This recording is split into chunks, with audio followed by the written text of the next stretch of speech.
Welcome to the Underground, the Steel City Underground, the black and gold standard for Pittsburgh Steelers coverage. Now, here's your host, Joe Kuzma and Brian E. Roach. Hello, everyone, and welcome to another edition of the Steel City Underground podcast. You may not know me, but my name is Joe Kuzma. It's been a minute since I've been around, and I am joined by my colleague, A1, Mr. Brian E. Roach. Brian, how you doing today? I'm doing all right, man. How you doing? It's good to see you. You kind of look like a gangster now that you put the, like an OG, like a rap artist over there, like. You do the way. So if anybody could see this on the YouTubes over here, Brian has like the microphone there. He has the Carhartt beanie hat. I just wore mine just because one, I wanted to wear something different, and two, it matched the Baby Yoda Mandalorian thing because that's going on tomorrow. And then Saturday, I found this thing here, little trick or treat type. One of these little plastic rings like you get like. As a treat bag or something. I don't know where it came from, but it's pretty darn cool. And then Brian busted out all of his replica. You've got more than 6 rings there. This one doesn't count. This is just a ring. Yeah, but the other ones are the championship rings. So, and folks, that's what separates the men from the boys, as it's Ravens week here on Steel City Underground, and we got a game coming up, Brian, on Sunday that should have been a bye week for the Steelers, as they play a team who got a bye week because another team had to completely screw up, and I think the Steelers are laser focused. I think they're PO'd at the world, and I don't think they're going to lapse other than if fatigue or injuries or something get them just because of lack of having the break like Baltimore has had.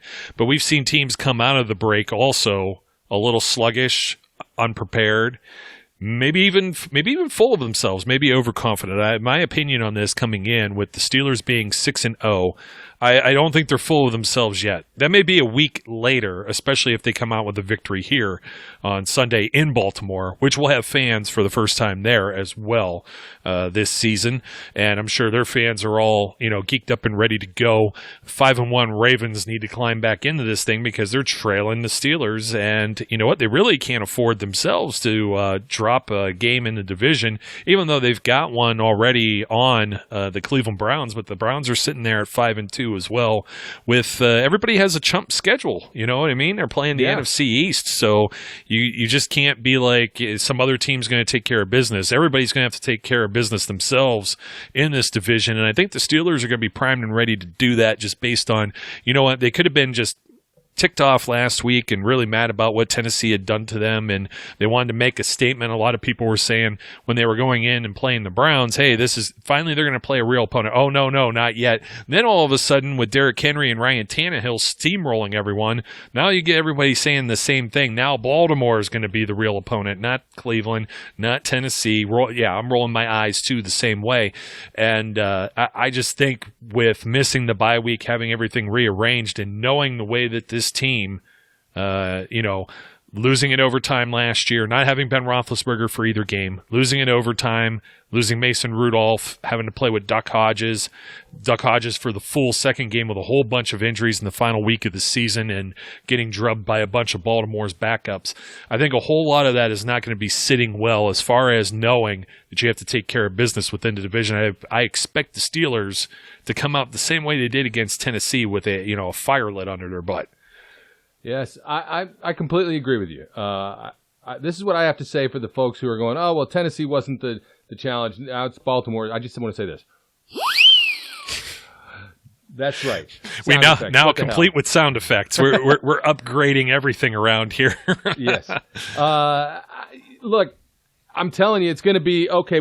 If they beat the Ravens this week, what's the next best game on the schedule? I don't even know, but that's going to be the next challenge. Oh no, the Ravens weren't really a challenge. It's going to be this next team that's a challenge. It can't be the team following, because if you're going to say Dallas is the challenge, no, you need different drugs. No, it'll be the Ravens again. That's on true. Thanksgiving. Could be. Thanksgiving. That's when it's really a challenge. Yeah, not the first early time. Early on, it's too warm. The Ravens don't play well in the warmth. I don't know. Well, they'll be at home, though, and then true. The next game will be at Heinz Field. But between those games, you got a road trip to Dallas, How about them Cowboys? Yeah, how about them Cowboys? Who are they even going to be playing? The Ben DiNucci or whatever from James Madison. I got to tell you, even I said this on Twitter, even I feel bad for Andy Dalton. That was a vicious hit. That was a nasty hit. And as much as I don't like Andy Dalton, that's nasty. That was bad. And, hey, John Bostic used to be a Steeler, so maybe there's a little Steeler-Bengal nastiness went on, but we wouldn't even like that if he did it when he was playing for us. I don't like dirty, man. I don't like cheating. I don't like dirty. I know I didn't get to talk to you. I wasn't on here for the post game with the whole Titans thing, but pat on my back. I made a prediction, and I'll get to the one for this game. But I've been on a roll here. I talked about how the Steelers were going to limit Derrick Henry to under 100 yards. I may not have said it on this show because I had Denard Walker, and I didn't want to, crank him up or anything or get the other side a little upset there, the former Titan that was on the show for the last pregame. So, come on, it would be like a dream come true for us to be locker room fodder. Come on, what are you talking about? Put us up on the locker room. Yeah, play us in the locker room. I should have asked him if he was responsible for the curse of Myron Cope. And the terrible towel. Yeah, you don't mess with that thing. So it's the Cowboys, Bengals at home. Bengals are starting to fire sale some of their players too. There's some malcontent there, as there is in Jacksonville. Now you got Gardner Minshew, who was reportedly going to get benched. He will anyways because his hand is all jacked, from what I heard. And then and then it's the Ravens again. And then there's some football team that doesn't have the team who shall not be named in Washington. The Bills, who knows what their identity is. The Bengals again. The Colts, another team we don't know the identity. And then the Browns. And I don't know that we know their identity necessarily either. But, we're almost halfway through the season. We will be, they already had a break here. So 6-0. 2 more games to get through 2 quarters of the season still. So the Ravens and Cowboys. But not looking too far ahead here. This is, what a good old, you don't know Jim Ross, the wrestling announcer, but he would say a slobber knocker here. That was his term, slobber knocker. And that's how it usually is. And I'm hoping the Steelers weren't too beat up from, trying to stop that freight train that was Derrick Henry and laying the smackdown on the Titans. This is going to be a brutal game in and of itself, too. You may have the Ravens a little too healthy, maybe, but they're banged up also. I mean, I don't know how much losing Mark Ingram is a huge factor to this whole running game, but it's one less fresh body running backs and a veteran. They do. They have he who shall not be named, formerly of the Ohio State University. We don't like him. Dead to me. He's been used in spot situations. You have another guy who stole his nickname, the Bus, from the True Bus, who's a Hall of Famer, and Jerome Bettis. So, my lack of respect for the Baltimore Ravens is nil. Sorry if you're a Ravens fan listening to this. What were you thinking? This is a Steelers show. Can't you see the thing right behind me here? So, or all of that. That menagerie. Holy cow. I'm slowly but surely, Brian, I'm going to have some neat stuff here. I'm working on it. Baby steps, baby steps. So I'm trying to find, of course, I cannot find. I'm looking for the injury reports. We don't have everything from the Friday practice just yet, of course. I'm hoping they updated the one for the Ravens for Thursday. They did. So, you had some veteran days off, Calais Campbell. Hey, let me ask you a question. Did you find any concrete word on Yannick Ngakoue? Is he eligible for this week, or does he have to kind of sit like Le'Veon Bell? I don't know. I looked earlier. I was too. I thought I heard that he was eligible, but I don't know for sure. He's technically listed as the team's top leader in sacks, even though they've all came with playing with the Vikings, so you just don't transfer him over.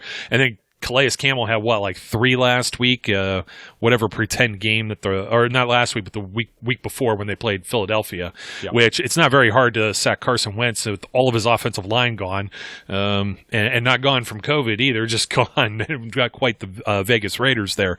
So let me see who shows up on the injury report of consequence. Marlon Humphrey was sick, but he's back. Mark Ingram's the big one with the ankle. He's been did not practice for 2 days. I doubt that he will be available for that game. Jimmy Smith showed up with an Achilles, and that's kind of, when you're already in the middle practice here, that's not a good sign unless it was just something where they took him off They got to list it, and he'll be a full go or a participant, and then a game time decision or whatever like that. Let me see. Derek Wolfe, concussion in neck, he's back. So they got some guys, but then you've got Brandon Williams shows up here, but it's also not injury related. But he didn't practice. They don't even have him listed as anything for Wednesday, which is kind of odd. I saw there. So some of the guys along that defensive front. Keep that Marlon Humphreys one for me. I know he was out. He had an illness. He's back. He's back. He's back entirely. For the Steelers, you're still dealing with Derek Watt. With he was full, now he's limited. Who else showed up on here? You had Deontay Johnson back with the toe injury, full practice. Hilton, I thought, was still limited. Hilton is limited. I think they're trying to work him back. Jordan Dangerfield looks like he's probably going to be a scratch on special teams. He's 2 days out with no practice. And Chris Wormley, formerly of the Ravens, maybe a revenge game if he gets to play since he got traded over from there. So most of the other guys, you get a lot of these that are not injury-related or little dings and dents. So offensive linemen like Pouncey, DeCastro, Villanueva, Eric Ebron shows up with an elbow. All of those guys were good to go on Thursday. Ben was back in practice. Juju was back in practice. So the Steelers are going to be mostly there. You hope Mike Hilton's back in the mix. Obviously no Devin Bush, but I think that they're still built to defend against this Baltimore team. They gave them the most fits of anyone. I'm not counting Week 17, that game. Just scrub it. Just get rid of it. The Steelers were playing with the Walking Dead as their roster by the time you got to there. When we're talking about Week 5, they had a legitimate reason. They had a legitimate, what do you want to say? I don't know the word. Darn it. So they had a claim. They had a claim to that game, losing an OT, even with Duck Hodges coming in, third quarter. And we were sitting there, Brian, watching the whole thing. It looked like Mason Rudolph had the old Leatherheads 1930s, whatever, helmet on when they took his face mask off and things like that. No Earl Thomas there in Baltimore anymore, but still a formidable defense. They got their first-round pick that I absolutely hated. I hated their draft. I gave them a lot of credit on their draft. Patrick Queen from LSU. Yep. Yeah, just steps right in there. That's a position that they needed. LJ Ford has been playing well for them, the former Steeler. They've got a number of guys, and that secondary is still pretty strong too. You got Marcus Peters who turns the ball over, but it's been Marlon Humphrey with 4 forced fumbles this year too. That's how that game ended in OT last year. I think that still sits fresh in the minds of somebody like Juju Smith-Schuster. Did James Conner have a fumble in that game as well that gave them a short field, maybe. I'm just thinking there's going to be a lot of scores to settle with this one as it relates to individual storylines and also with the overall teams. Yeah, look, the Ravens have been and probably will continue to be the biggest challenge in the division for a while. This is not a new rivalry by any stretch of the imagination, even though it's going to be new for some people like Patrick Queen and Mr. All Day, who he can go away all day now. Go away all day. And this is so many people talk about it. It feels almost redundant, but this is the best rivalry in football. There's just no question in my mind that that's the case. There is a lot of respect, but they don't like each other. It's clear. They play the same style of football. These are two teams that operate in very much the same fashion. They're well coached. They're well run. Their players play hard. And it's no surprise that as a result, the division tends to run through one of these two teams. The question is just going to be what the Steelers can do to control the Ravens' very potent running game, and if in so doing, are they going to sacrifice giving Lamar options to throw the ball? I don't know. It'll be interesting to see. The game we were at last year, they had no problems really maintaining things, and it's the intangibles, the turnovers, the things that you can't control that really lost that game for them. The second one, I throw that out the window. But that first game was a very close game. I thought the Steelers probably should have won that game and could have won that game. It just didn't. The ball didn't bounce their way. But this is what I got to say about that. At some point last Sunday, the football gods looked down and said, this is the way it's going to be. and went like this. Well, wait. Blew that ball to the side. Yes and no. Well, that's because the other football gods, because there are many football gods, the other football gods looked at all the tip passes and went, "Thou shalt catch this, O Titan." That was, you know what? What's his name? Is it Brett Kern, the punter? That underhanded softball toss or whatever he was doing there was that almost got caught too. That was kind of ridiculous. And the A.J. Brown deal, where Minka thought it was a tip pass. He was playing the ball, thinking he was about to go to the house with another one, and unfortunately, he was the safety valve there, and there was nobody else there to stop A.J. Brown, who is another grown-ass man, by the way, on the football field. That guy's he's nuts. But anyway, DK Metcalf, wasn't that just it was just the other day. In fact, I think Terry referenced it, or tried to reference it, on the WTF, where he chased down, there was, what was the interception?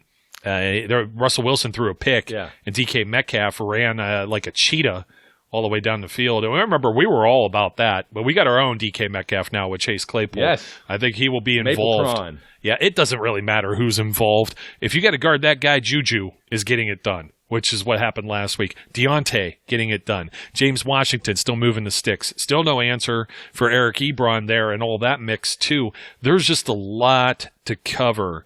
And I think the Ravens are definitely a top 10 defense. I don't know about top 5. They're formidable.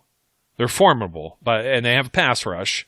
And they definitely have guys in the secondary, like I said, Jimmy Smith, Marlon Humphrey, Marcus Peters. They got more than enough capable bodies. So it's going to be interesting to see. But it's really, when you're looking at it, and I'm going to get to special teams too. In fact, let me turn this around, because I'm going to talk about the Ravens offense and their top-ranked rushing attack, and the Steelers being top-ranked against the run. It just, to me, this screams that you're going to be looking at Chris Boswell and Justin Tucker a lot in this game. And that was kind of where my prediction is going. I think it's I don't think either of these teams are getting to 30 points. I think the over-under was either 45.5 or 46.5. And I'm like, man, that's a sucker bet right there, if there ever was one. A turnover can easily change this, but I'm thinking about just the offenses themselves against the opposing defenses.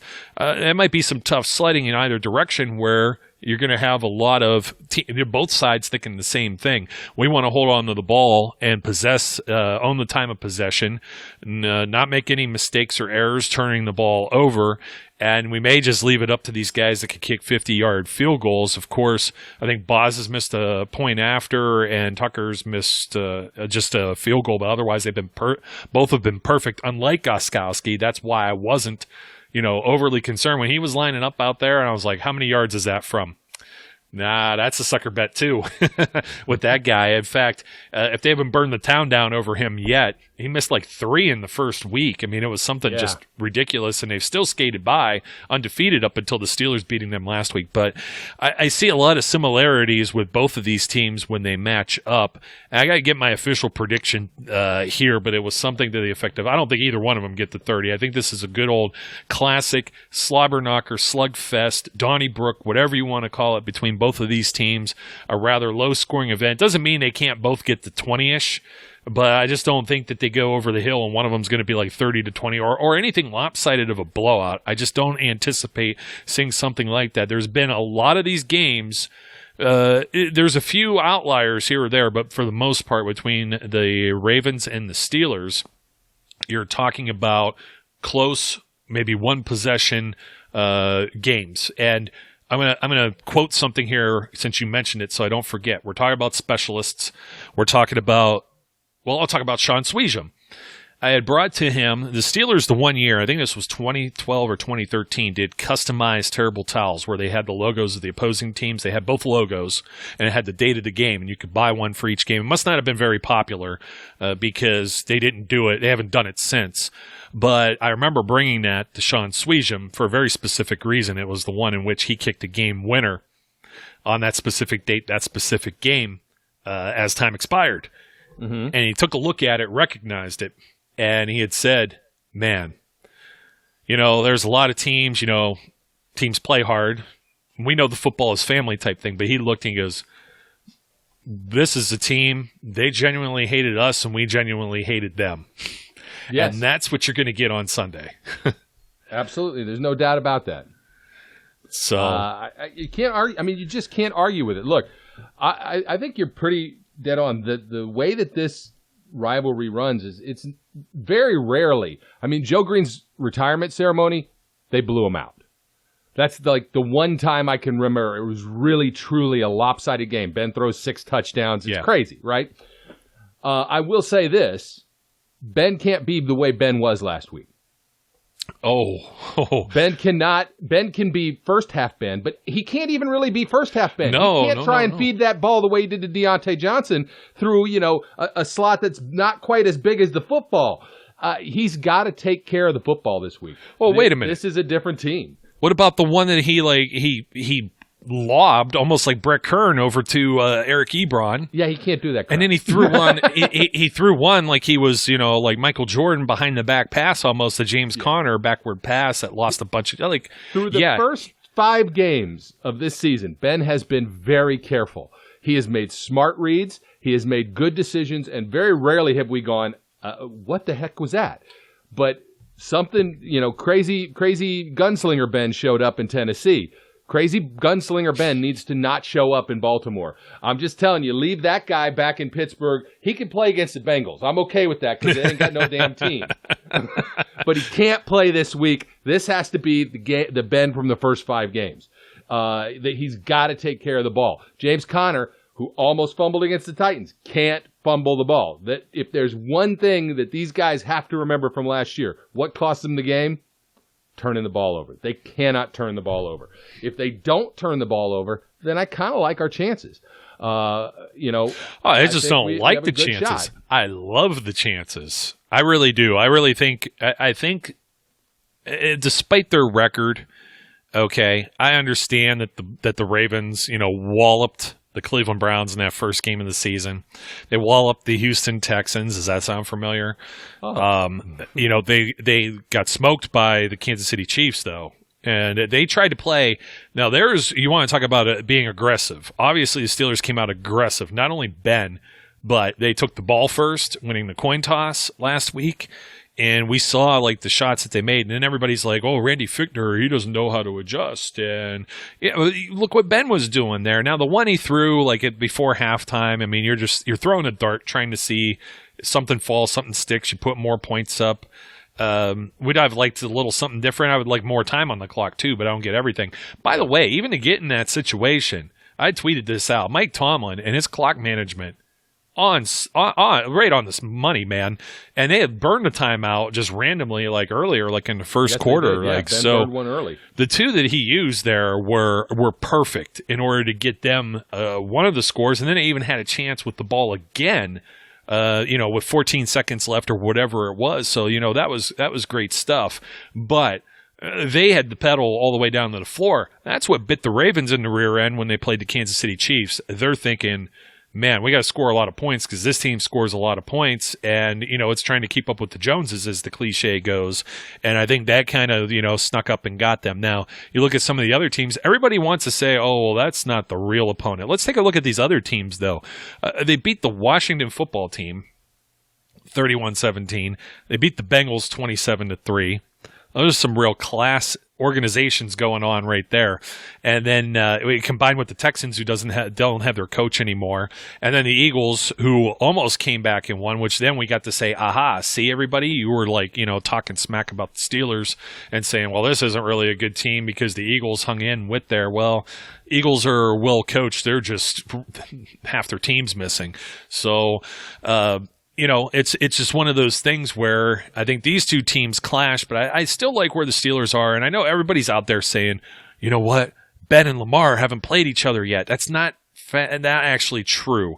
Lamar maybe not as a starting quarterback, because as it tends to be, when you play the Steelers and they beat you or embarrass you, or as what happened was 2 years ago, and the Steelers swept the Ravens and they went into a bye week.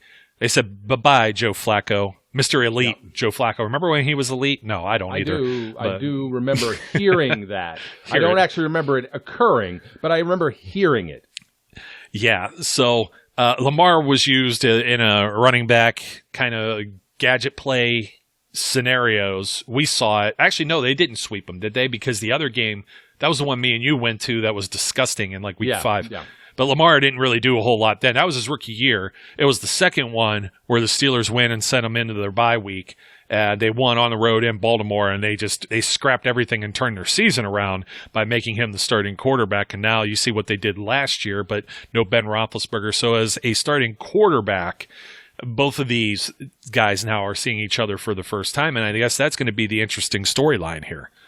Yeah, that storyline, people use that storyline all the time. Oh, it's Brady versus Manning. It's Ben versus Brady. They don't play each other. They don't play each other. It doesn't, it's Ben versus the Ravens defense and it's Lamar versus the Steelers defense. They don't play each other. I get it. Everybody wants to say it's the matchup of the quarterbacks, but it's not. It drives me nuts. It's a pet peeve of mine. It's not like they're out there together and they're like, all right, if you can hit that guy and I can hit that guy for the more points, whoever gets the most points for, the stylistic. No. It's none of that nonsense. Have them race. Don't play each other. No, wait, that's a bad idea too. Don't have them race. No, maybe horseshoes. Horseshoes. Horseshoes. Can do that. Look, they can play that. Throw it into the trash can thing. Ben's great at that. Let him play that.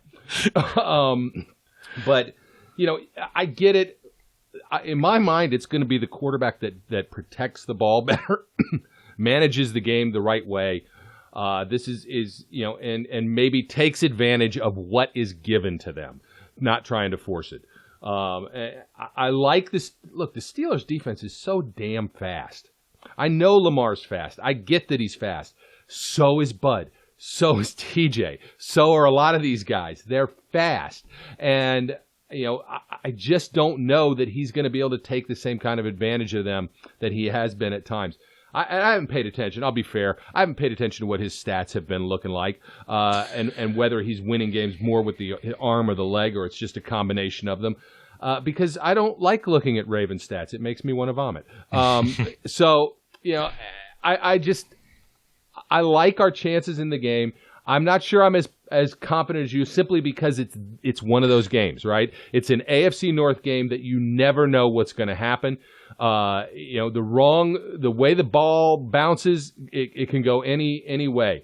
But if the Steelers play smart, if they protect the ball and they don't turn it over, then I think they can come out with a win. It may be a hard-fought win. To me, right now, this is the game within the next probably 5 that they've got the biggest chance of coming up with a loss. If they get past this game, they got a lot of nice. They're going to be in really good shape to claim the top seed if they can do it. I hate saying, and I don't really know if I want them to go 16-0. There's been chatter about that on Twitter. I get it. You don't ever want to lose. Yeah, you don't ever want to lose. But at the same time, it sometimes is good to lose a game so that pressure doesn't keep mounting, and you get to the point where at 16-0, and now their first playoff game, and they're like, oh. Or you get all the way to the Super Bowl, and then you get served your own lunch by Eli Manning and company. So, no, here's Lamar's stats: 20-25 against the Browns, 80% completion percentage, 275 yards, 3 touchdowns. He is the leading rusher on this team. I'll get to the rushing stats here in a second. They beat the Houston Texans. He's 18-24, 75% completed. Now when you ask him to throw the ball a little more, that was only 204 yards. So he hasn't thrown for 200 yards since in each of the next 4 games. And of course, in one of these, I think they ended up putting RG3 in. I think it was the Bengals game. So they yanked him, but still the same difference. He has 28 attempts against the Chiefs. He only completes 53.5% for 97 yards at TD. Of course, his style of play, you can't say, well, he got sacked 4 times. His style of play, he may be running the ball and then gets tackled behind the line, and statistically it's a stat. He's elusive, so I don't really know where to say the Steelers defense with sacks. They could have 0, they could have 8. You know what I mean? But 5 of them could be him trying to carry the rock, and they just happen to get him a yard behind the line. So sometimes that could be unfair. He's still protecting the ball all right as far as not throwing it away. But he did have 2 fumbles and lost 1 in that Chiefs loss. And the Chiefs got after him, man. And he carried the ball. He carried the ball 16 times against the Texans. As just something just ridiculous.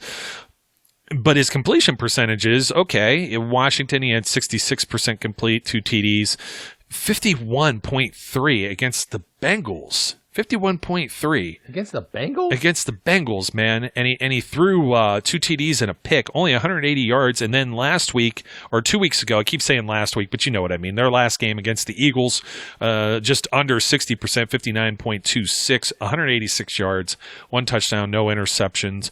Again, sacked 3 times there. The game a little bit closer than they probably would have liked. And had the Eagles tried to run a better 2-point play, maybe goes to OT too. So right. There's a lot of things going on there. But as far as running the ball, like you said, a stable of guys that are doing that for the Ravens. They may be without Mark Ingram, who's actually had 50 attempts just like Lamar Jackson has. Now, Lamar Jackson, 346 yards, 2 touchdowns. He has 121 more yards than Mark Ingram, who's the next highest rusher with the same amount of attempts, mind you. So he's getting 6.9 nice. Well, not nice, but nice. Yards per attempt, on the ground. And most of these guys are getting 4.5. And Dobbins has 6.2 because he ripped off like a huge run somewhere against somebody. I forget which game that was. So you got Gus Edwards has 48 carries, 218. They try and keep these guys. They rotate them all. It's almost even distribution just by looking at that. And then Dobbins has about half of what they do with 25 for 154. They are certainly a ground-based team. That's the reason why they're bringing Des Bryant on board to their practice squad, or at least trying to. I don't know if that was finalized or not, but they recognize. I think it was. Yeah, I think it was. I mean, they recognize you got Marquise Hollywood Brown. He could be a little bit of a threat, but it's really Mark Andrews. That's where everything goes through. And the Steelers have had their success now against some pretty decent tight ends as well this season, including Zach Ertz. They're shutting some of these guys down. John L. Smith, he didn't really do a whole lot last week. I think, did he catch the 1 touchdown pass? I think.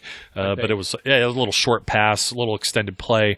But for the most part, the tight ends haven't been beating up the Steelers. This is one where he probably will. This guy's top 3 for sure. He's up there with Kelsey and Kittle. I don't know if there's anybody else I put up into that category. Andrews is something special. So special they got rid of Hayden Hurst in the offseason. You have Miles Boykin, who's a guy we liked out of college. Willie Snead's still there, and he's capable of making a big play here nor there. So the bat phone is going for Brian, of course.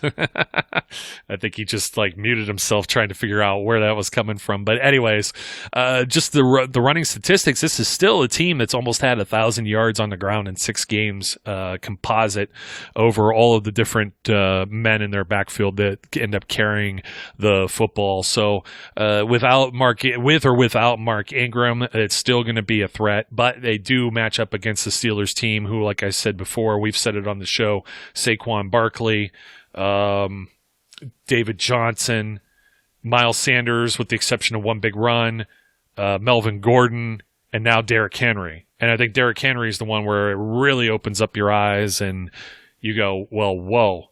This team has a legit chance of putting a cap on this, bottling up this Ravens offense. And if the Ravens can't get anything generated on the ground, it's not going to open up their passing game anymore. We know the Steelers secondary is up to task, particularly with what I think is a little bit below average when it comes to you talking across the board, all of the wide receivers that the Ravens have here. So I do like that matchup quite a bit. And you just got to hope, like you said, that Ben doesn't go out there and go out of his mind super crazy, throwing the ball wherever he wants, lobbing it, this and that, because the Ravens will be all over that.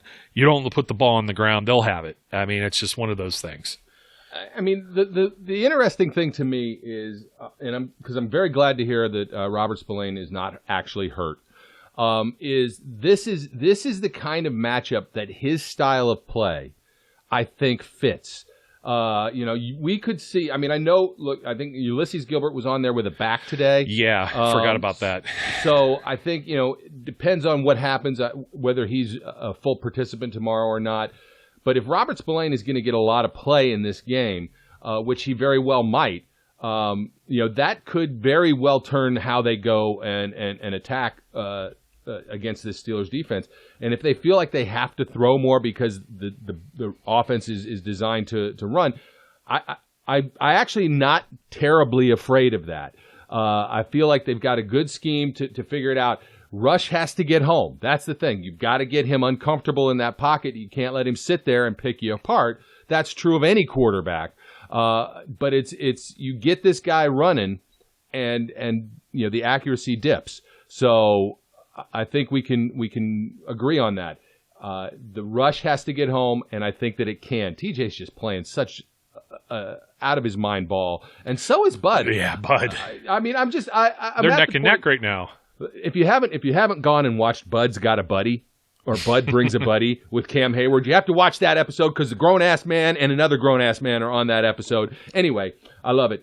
I am like, at the beginning of the season, I was very much sitting there going, I love the fact that they're keeping him under the franchise tag. I don't know if they're going to be able to they have to keep him. Yes. They have to keep them both. This is Kevin Green and Greg Lloyd. They have to keep both these guys. or Woodley and Harrison, or Joey Porter and who am I missing? Clark Higgins? Higgins was in the middle. Yeah, you're right. But Higgins was on that team. Now I hate when I can't think of it. You know what? This is what the internet was made for, so I don't completely sound like a buffoon over here. I could picture also. I'm trying to think who it was that was it Robin Cole that Porter came in for.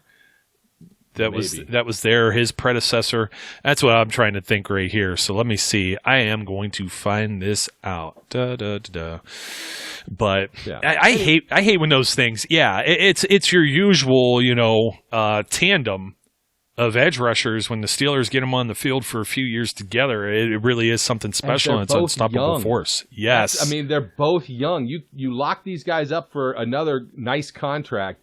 And you've got essentially the hallmarks of a defense that can be devastating for an extended period of time.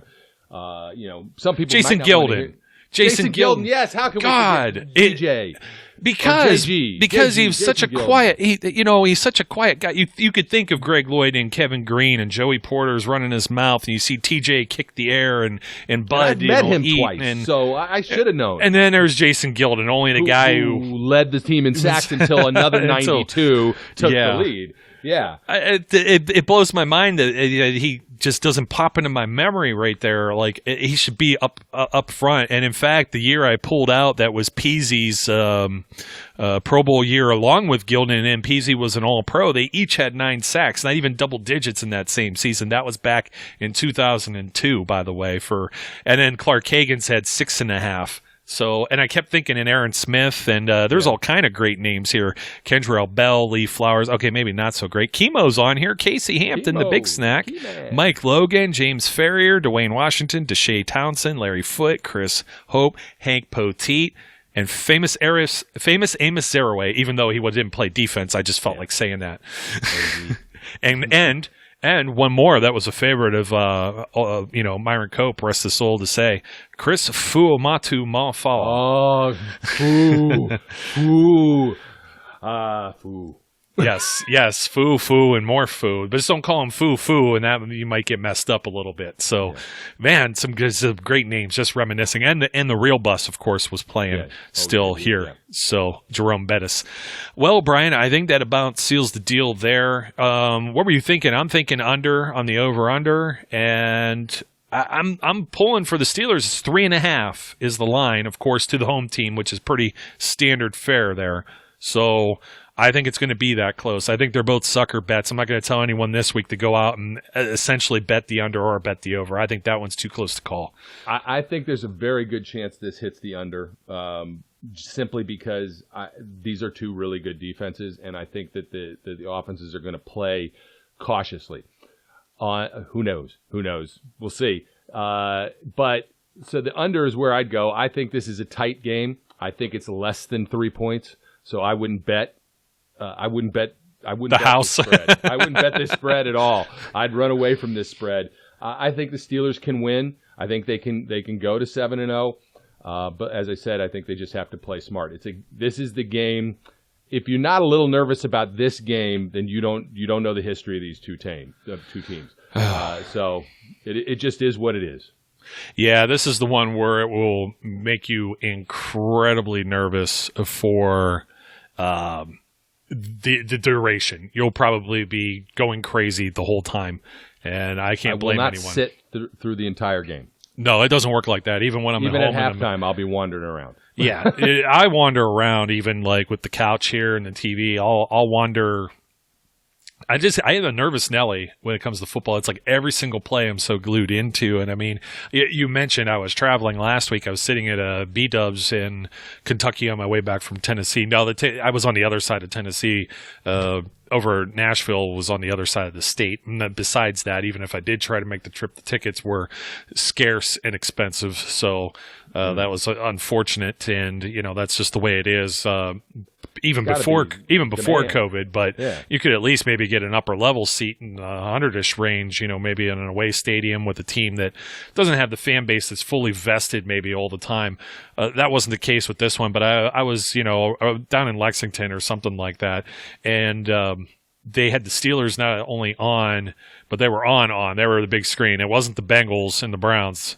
It was the Steelers Titans, and they were on the full audio, and half the place was Steelers fans, which was pretty darn cool. And then I got to, see some of the other games at the same time. So, but I hate watching in a bar sometimes because people distract me. I miss little things here or there. The one thing I know I didn't miss, and there was a resounding ooh, was Robert Spillane spilling Derrick Henry's head and guts and everything. I just keep watching it every day. I have the tweet saved. One of the videos, and every day I'm like, the tweet saved. It's over at steelcityunderground.com, which you should have bookmarked. You should have it bookmarked and on your speed dial. So as everyone else speed dial, I don't even know what that is. It's different than the old rotary thing that you had going on there. I just talk to the phone now. I just say, do this. Yeah, you do that, and don't say the buzzword there with the old Amazon devices. A lady. I have double A ladies in this room, and they'll start yelling at each other if I say their name. Does the same thing right around the corner here. I don't want to start doing that. So, well, and you know what? Hopefully you'll be able to see my mug over there again on the, the Echo shows and this and that. That's supposed to be firing back up here after a brief hiatus. I guess they had some problems with some of the other people. That definitely wasn't my fault, obviously, of course. So if you're wondering where I've been conspicuous by my absence, I'll be have a little pregame. Maybe Brian will be doing it one week when I'm on the road or whatever too. They want to see your trophy case back there. That's what they want to see, not the brick wall. So, yeah. Anyways, thanks for joining me again, my friend. I think we're up against it. I really don't know. I didn't set the timer on this, and people are telling me that they like the video. People are telling me they like the show. Telling us, I should say, not just telling me, but we're seeing some positive feedback. We appreciate that because many other times we're dejected. I had somebody tell me that I didn't know what the heck I was talking about when it came to football. I wish I could remember the post that was on too last week. There was something. I didn't do my research. I didn't do my research, and it was like I had all the. It was about Spillane. About Devin Bush. I thought it was. Yeah, it was. It was about replacing. It was about replacing Devin Bush with Robert Spillane because everybody else is like, hey, we're going to throw Marcus Allen out there. Marcus Allen hasn't played a snap on the field since 2018 and now I got to look and see if he actually even got out there last week. I'm going to do that right now before we close because it's another one of those things. Crow about it, man. Well, in the same aspect too, Brian. I had somebody also say this. We don't usually do the blog thing. We don't read the blogs. This isn't my type of article that I would go or this type of website I would seek out. They only want to see the official Steelers stuff, which is understandable. I get it. You want to go to the source or one of the other talking heads. And, they said they had complimented how well thought out and researched it was. I just wanted to screen cap it and troll the other guy, but I think I just blocked him anyways. He's not listening to this show, so it don't matter to me one way or another. Let me see here. Marcus Allen did not play. I know Ulysses Gilbert did. He got 14 snaps or a quarter of the play, and Spilly was out there for 3/4 of the game, 43 snaps, so he was the man. So anyways, Brian, thanks for I'm patting myself on the back here, and thanks for joining me again, and looking forward to this game. Absolutely, I am hopeful that we will have yet another celebratory Sunday and a victory Monday. Absolutely. So, folks, don't forget to like, comment, and subscribe. You don't have to do them in that order, but it's easier to remember it that way. And if you've already subscribed, thank you for supporting us, supporting the show. And I'll even throw this out there. We got a little PayPal donation button if you want to buy us a beverage. I say that because Brian will drink a Red Bull every now and then. He doesn't drink the alcohol. I limit myself to only the finest of craft beers I partake on occasion. So you don't have to get us a case of beer, but we do appreciate a little bit of the financial contribution every now and then. I'll throw it in there just because, we're not complete shills and pandering and begging for any financial contribution. YouTube gets a little bit of that a pittance thrown our way when you're forced to watch these ads, of which we will always try to make sure it's not set so it interrupts this programming. And we know it doesn't do that on Apple Podcasts or wherever else that you may be listening instead of viewing. So we appreciate your support as always. Until next time, my name is Joe. I had to catch my breath. His name is Brian. Catch my breath again. And we encourage everyone out there to be safe, be good, and we'll catch you later. We would like to thank you for listening and remind our listeners to follow us on social media and our website, www.steelcityunderground.com.